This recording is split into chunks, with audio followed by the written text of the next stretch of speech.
ଆଜି ଛାଡ ଖାଇ ନା ଆଜି ପୁରା ଚିକେନ ମଟନ ମାଛ ଚିଙ୍ଗୁଡି କଙ୍କଡା ସବୁ ଏକାଥରକରେ ମାମା ଆଜି ବା ସଂକ୍ରାନ୍ତି ସେଇଠି ତ ମନ ଦୁଃଖଟା ରହିଗଲା ଏତେ ସବୁ ଆଜି କରିଥାନ୍ତି ଆଉ ଖାଇଥାନ୍ତି ସଂକ୍ରାନ୍ତି ପଡିଗଲା ବୋଲି ଦେଖ ଏଇ ଖାଦ୍ୟ କରିଛି ଭାତ କରିଛି ଅରୁଆ ଭାତ ଟିକେ ଡାଲମା କରିଛି ବାକି ଏଠି ଟିକେ ଶାଗ ମୁଗ କରିଛି ଶାଗ ମୁଗ କମ ଦେଖାଉଛି ଶାଗ କ୍ଷୀରି ଅଧିକ ଦେଖାଉଛି ଶାଗ କ୍ଷୀରି ଏଠି ମଞ୍ଜା ରାଇ ଅଜା କରିଥିଲେ ଏଠି ଟିକେ ଲେମ୍ବୁ ଲୁଣ ଲଙ୍କା ଆଣିଛି ଆଉ ବାକି ଏଠି ଟିକେ ପାମ୍ପଡ ଆଉ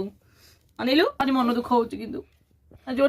ଗୋଟେ ମାସ ଯାକ ମୁଁ ମାନେ ପିଆଜ ରସୁଣ ଖାଇନି ଆଜି ଗୋଟେ ଛାଡ ଖାଇ ପଡିଲା ତେବେ ସଂକ୍ରାନ୍ତି ପଡିଗଲା